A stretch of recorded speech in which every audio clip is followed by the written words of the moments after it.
G'day, my way. How's it going? Popcorn. Is it time for popcorn? Hey, it's got rubbish in it. I don't want to put that on my head. My wife Cassandra's appendix tried to kill her. So I'm going to tell that story, but every time I remember, I've got to go and do push-ups until I get to 100 push-ups. Let's write that down. 100. It's funny because one of my friends once said that he would disown me if I ever used the word hungy again. And of course I have multiple times a day since the beginning. So I've been making videos every day for 910 days, and I've got a migraine, I'm sleep deprived, I'm looking after Cassandra because she's recovering from her appendectomy, appendicitis, whatever it is. She got her appendix removed. But I'm not gonna let that stop me. I'm gonna keep going because 910 days is a long time. And if I stop now, nothing will happen. But psychologically, it will be damaging. What happened was, me and Cassandra were sitting outside in the beautiful sunshine, just like this beautiful sunshine. Look at it. Oh, it's amazing. We were having a conversation. We were talking about the Demon Committee for Mild Inconvenience and how the Demon Committee for Mild Inconvenience isn't real and can't hurt us, but we need to acknowledge the fact that there has been a string of doors closing. Sorry, the door was closing by itself. A string of coincidences. Oh, I need to do push-ups. Maybe I can do 10 in a row. Did 10.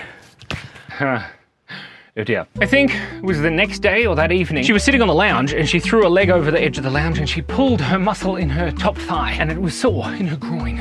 And well, yeah, and I'm like, that's terrible. You pulled a hustle muscle. It's then she was complaining about having a sore ouchie on her right side. And then that was fine. The next day, she woke up and she still had the sore ouchie and the pulled leg muscle. And that was bad. And I said, are you okay? She's like, no, I'm fine.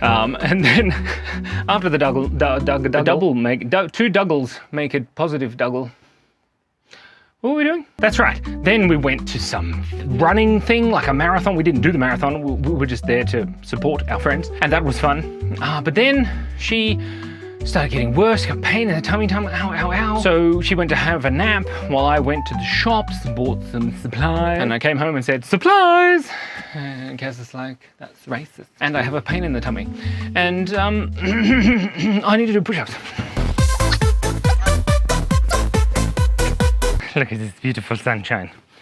Then she was complaining, ouch. She got worse and worse and worse. So then I took her to the Yass hospital. We talked to the Yass hospital nurse. Her name was Dr. Grace. She was lovely. She seemed to think that it was an ovarian cysty thing. I don't know if you can get ovarian brothers, but probably not because, well, maybe you can. We accept everyone. But she thought it was an ovarian cyst, and said, what you should do is go to the Goulburn hospital tomorrow, because this was Sunday. You should go tomorrow and ask for a CT scan and a blood test. We were like, yeah, we'll do that. It's for sure. I need to do push-ups. That is 30. Holy moly. 30 push-ups, that's a lot of push-ups. So we came back, Kaz had another nap, it got worse. I said, I'm gonna take you back to the hospital. So I called the hospital, the nurse said, hey, take her to Goulburn. So we went to Goulburn, so we went to that. Then we talked to the doctor and he's like, oh, it's probably an ovarian cyst. And we were like, okay. So then they tried to get a cannula. In, and then like 5 nurses tried, and then the doctor tried, and they kind of got the cannula in, but it didn't really work. And they tried to get the dye, which wasn't quite as, dramatic. Using the word dye in a hospital, it's not pleasant. But they tried to get the dye in and they couldn't because the cannula was too dodgy. So she just had the CT scan without the dye, which is always good if you don't die at the hospital. And then she came back and she was sitting in a nice big hospital chair and the pain was getting worse and worse and worse. Now, granted, in Australia, Father's Day is Sunday, and as she was rocking back and forth, clutching her stomach in excruciating pain that was getting worse and worse and worse, she said, Happy Father's Day! And it was very amusing and I laughed, and then I pressed the emergency button behind her because the pain wasn't going anywhere. It was hanging around. About 27 of the nurses all ran to where we were and said, oh my God, is it an emergency? And I'm like, kind of, not really, but the pain doesn't seem to be getting any better. Maybe we should speed things up a bit. Let's lubricate this healthcare system, which I'm grateful for living in Australia. We have the Medicare and all of that. But then I've got to do push-ups.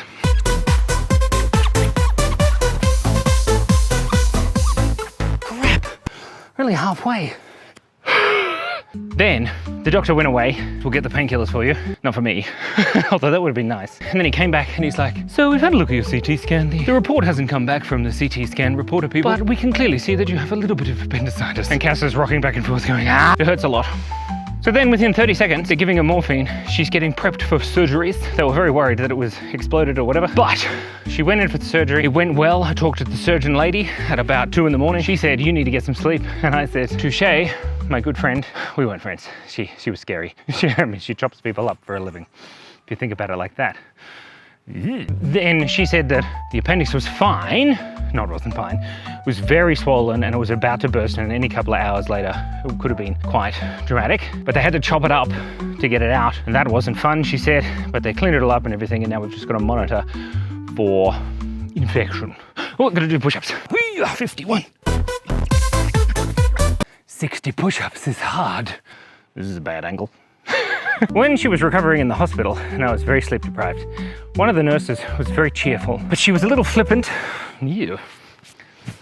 And she made a mistake and gave Cass an intravenous antibiotic that was supposed to take 30 minutes. She put it in for 3 minutes or 30 seconds. We don't know, because both Cass and I were a bit out of it. And then Cass had a reaction to it because she got all of the antibiotic at once. She went bright red and tasted metal in her mouth and like all of this stuff. And it wasn't life-threatening, and that was good. Oh, it's a bit windy. No, it's Monday. Anyway, and then the poor nurse, she was freaking out because she thought she'd poisoned Cass, and turns out she was fine.